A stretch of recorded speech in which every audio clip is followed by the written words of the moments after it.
Ce jour est dédié pour un bon rétablissement de Madame Johanna Battester qui a accouché aujourd'hui en césarienne. J'aime qu'elle ait un prompt rétablissement et qu'elle et son bébé rentrent à la maison heureux et en bonne santé. Amen. Amen. La question de Obadia. Alors, je voulais savoir, est-ce que c'est possible de faire son alia et de travailler en France? Faire son alia et travailler en France. On appelle, si je comprends bien, la alia Boeing. Ça veut dire, toi et ta famille, tu habites en Israël, et puis tu es absent toute la semaine, tu pars le dimanche, tu reviens le vendredi, ta femme ne te voit pas, tes enfants ne te voient pas, tu es crevé, mais au moins tu gagnes bien ta vie. C'est à peu près ça que tu me dis. Bon, aujourd'hui, c'est impossible à cause du corona. À mon avis, jusqu'à ma chère, ça ne sera pas possible parce qu'on n'est pas sorti de l'auberge et on avance en plein vers corona. On va parler théoriquement. Il y a une meilleure solution. C'est possible, mais ce n'est pas conseillé. C'est très dur. Et pour la famille, c'est éprouvant. Ce n'est pas facile, hein, prendre l'avion, revenir. Si c'était que les 4 heures d'avion, mais il faut prendre l'avion, le checking, le machin, descendre, attendre. C'est une histoire de 7-8 heures. C'est fatigant. C'est dur pour la famille parce qu'on est séparés. C'est pas tout génial pour le Shambait. S'il n'y a pas de solution, ok. Ça vaut la peine d'être en Israël, même dans ces conditions, plutôt que d'être en France sans ces conditions. Autre solution possible, aujourd'hui avec Internet, on peut travailler depuis n'importe où. Donc si on peut avoir un travail qu'on peut faire depuis ici et travailler en France par Internet, si nécessaire, de temps en temps, on part en France pour montrer qu'on existe aussi, physiquement, mais travailler depuis ici, ça c'est une très bonne solution. L'autre, elle apprendre l'hébreu bien, parce qu'en Aliyah, si on n'apprend pas l'hébreu, eh ben, c'est vous à l'échec. Et commencer à travailler ici. Maintenant, il faut savoir que ici, effectivement, la vie est plus dure. Il n'y a pas les allocs, il n'y a pas les trucs, il n'y a pas le RCA, je connais pas tous ces gens, les gens écrivent toutes sortes d'abréviations, d'accord. On vient pas en Israël pour faire de l'argent. C'est la terre sainte. C'est la terre de Dieu. Et Dieu et l'argent, ça ne marche pas trop ensemble. Je ne dis pas qu'on doit tous crever de faim ici, personne ne crève de faim. Mais il faut comprendre qu'on a un pays qui a réussi. Au niveau de la courbe économique, c'est une des courbes économiques les plus réussies jusqu'à Corona dans le monde. Beaucoup d'économistes ont dit un des seuls pays qui pourra résister à la crise du corona, ce sera Israël.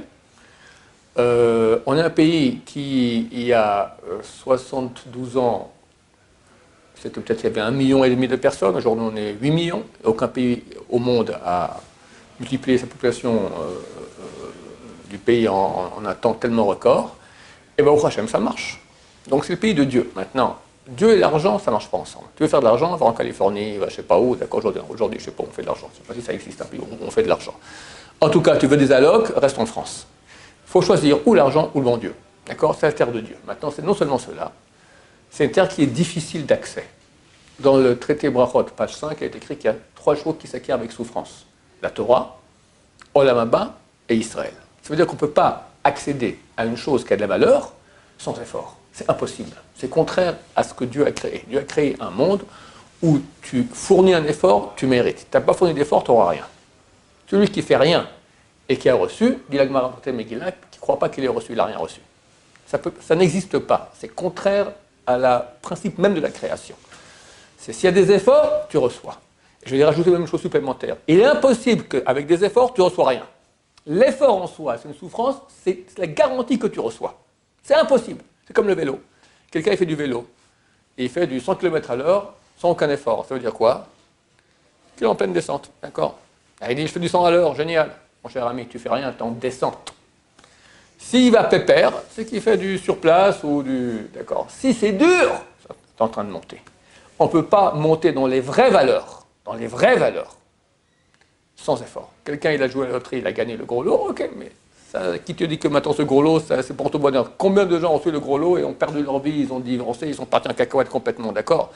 Arriver, accéder à un degré qui est un vrai degré, dans la réalité vraie de nous-mêmes, grandir dans notre vrai nous-mêmes, c'est impossible sans effort.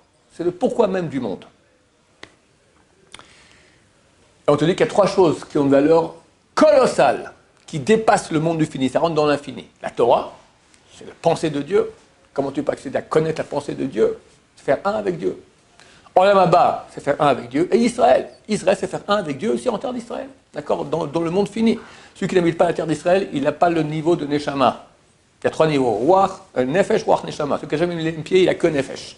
Celui qui vient une fois en Israël, il reçoit le Ruach. Celui qui vient habiter, une fois qu'il habite, il reçoit le Neshama. Neshama, c'est des milliers de fois plus fort que le Nefesh et que le Ruach. C'est un degré, c'est une antenne parabolique pour être en contact avec Hachem extraordinaire. C'est énorme, c'est énorme. Rabbi Nachman de Breslev dit, ça vaut la peine de vendre toute sa fortune pour acheter un billet qui t'amène en Israël, même si c'est même pas certain que tu y arrives. Parce qu'en terre d'Israël, dit-il, il n'y a rien qui est normal. Tout est anormal. Ça a l'air normal, rien est normal. Tout est normal. On est tous sous les yeux et la providence spéciale d'Hachem chaque seconde. Quelque chose de plus beau que ça, c'est fantastique.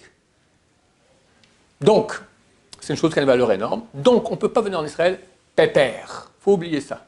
Quand on a ton âge, oui, c'est plus facile.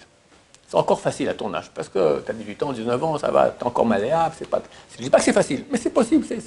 Après, plus le temps passe, plus ça devient difficile. Donc, il faut faire vite. De toute façon, maintenant, dans quelques mois, maximum, tout est terminé. Et actuellement, ce n'est pas actuel. Aucun Français peut monter. Ah, je crois qu'il peut faire une aliyah actuellement. D'accord, je crois que l'aliyah, ils peuvent encore faire. Et encore avec le nouveau coronavirus muté anglais, je ne sais même pas si ça sera possible. Donc, en tout cas, Bézrat Hachem, savoir que la terre d'Israël, c'est une valeur absolument extraordinaire. On souhaite à tout le monde de venir ici et comprendre que si c'est difficile, c'est normal. Ça ne peut pas être facile. Impossible. Et on vient dans cet esprit-là, et comme ça, c'est dur à quelque temps, puis après, c'est gagné le gros lot, Bézrat Hachem. Baruch Adonai, l'olam, amen va amen.